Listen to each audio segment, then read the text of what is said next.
কেউ কেউ বলছেন যে ডক্টর আসিফ নজরুল ইসলাম তিনি দিন শেষে শেখ হাসিনাকেই তার গুরু মেনেছেন। কেউ কেউ বলছেন যে না ভাই, শেখ হাসিনার যে ফর্মুলাটা ছিল কিছু কিছু ক্ষেত্রে এটা সঠিক ছিল, আস্তে আস্তে আমাদের সরকার বসতেছে।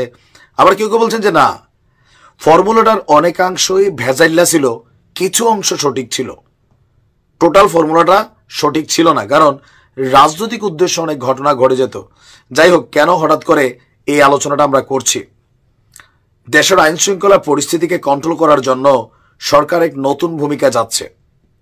আজকেও পল্লবী থানায় ঢুকে একজন যুবক তিনজন ওসিরে, দারগারে, কনস্টেবলের পিঠে আঙ্গুল টাঙ্গুল ভেঙ্গা ফেলছে।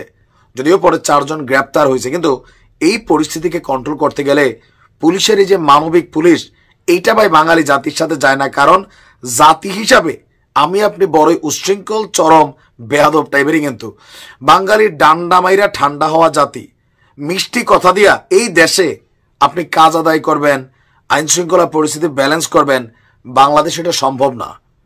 এই যে শেখ হাসিনার কঠোর পুলিশ, কিছু জায়গাতে পুলিশ রাজনৈতিক পারপাস সার্ভ করতে গিয়ে বিপরীত রাজনৈতিক দলের উপর অত্যাচার করেছে, গুম করেছে, ঘটনা ঘটেছে, ওইগুলো আলাদা।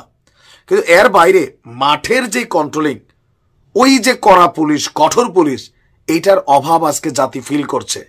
হুট করে যে অবস্থা তৈরি হয়েছে। এখন দিন শেষে ডক্টর আসিফ নজরুল ইসলাম তিনি গর্ত থেকে বের হয়ে আসছেন, আইসা দিয়েছেন এক ঘোষণা। পুলিশ অনেক মানবিক হয়ে গিয়েছিল, কিন্তু মানুষের সুযোগ নিয়েছে। এখন আমাদের অনেক কঠোর হওয়ার সময় এসেছে। তো আমরা তো আওয়ামী লীগের আমলে পুলিশের কঠোরে দেখছি, এই সরকার আমলে এসে পুলিশ মানবিক হয়েছে। তো মানবিক হওয়াতে পুলিশ মার খায়, পুলিশের অটোর লগে বাইন্দা হেসরায়, পুলিশের মহিলারা এসে থাপড়ায়, হ্যাঁ, বিএনপি নেতারা এসে নাইম্যা গালাগালি করে। তো এই পুলিশ দিয়ে কি বাংলাদেশ চলবে?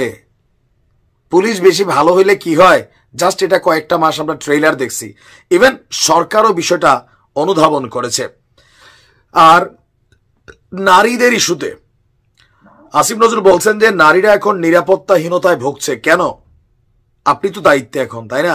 তো তিনি বলছেন যে আমার ব্যর্থতা এটা, আমরা নারীদের নিরাপত্তা দিতে পারছি না। তবে আমরা ক্ষমা প্রার্থী, আমাদের অনেক ব্যর্থতা আছে। কিন্তু এবার নারীর প্রতি সহিংসতা আর ওই অর্ণবের মতন সানি লিওনিরে ফলো করে তার সাথে বুক দেখাইয়া বেটির লগে ঘুরে, ওই টাইপের যে আতকা আলো হুজুর হয়ে গেল, কোরআন টোরান দেওয়া, মাথায় পাগড়ি পরালেন, দেখছেন তো? আমি যখন কইছিলাম ভাল লাগে না, পিনা কি বলছে ভাল লাগছে, আরো ডিটেলস নিয়ে আসছিল। আচ্ছা, যাই হোক, মব জাস্টিস সবকিছু সরকারের নজরদারিতে আছে। নারীর প্রতি যে সহিংসতা হচ্ছে তা মেনে নেওয়া হবে না।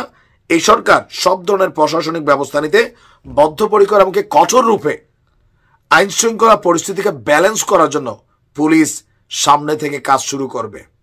আমরাও চাই, দেখেন, রাজনৈতিক পারপাস অথবা পুলিশ অসৎ কর্মকাণ্ড না করলে ভালো যে পুলিশগুলো আছে, আইনের প্রয়োজনে যারা কঠোর হয়, তাদের তো আমাদের দরকার,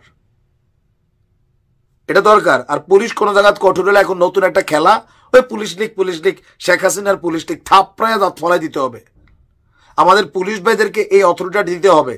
একজন অপরাধীরে ধরতে গেলে এখন সারা বাংলাদেশে দেখবেন কিচ্ছু হলে এইখানে শেখ হাসিনার সেট আপ রয়েছে, ওইখানে এটা রয়েছে, এইটা আছে, সেইটা আছে বইলা লিগেল জিনিসটি লিগেল হয়ে যাচ্ছে, বিশেষ করে পুলিশের বেলায়।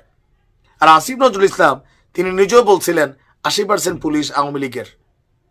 এগুলা বলতে পুলিশ মানসিক চাপ নিচ্ছে।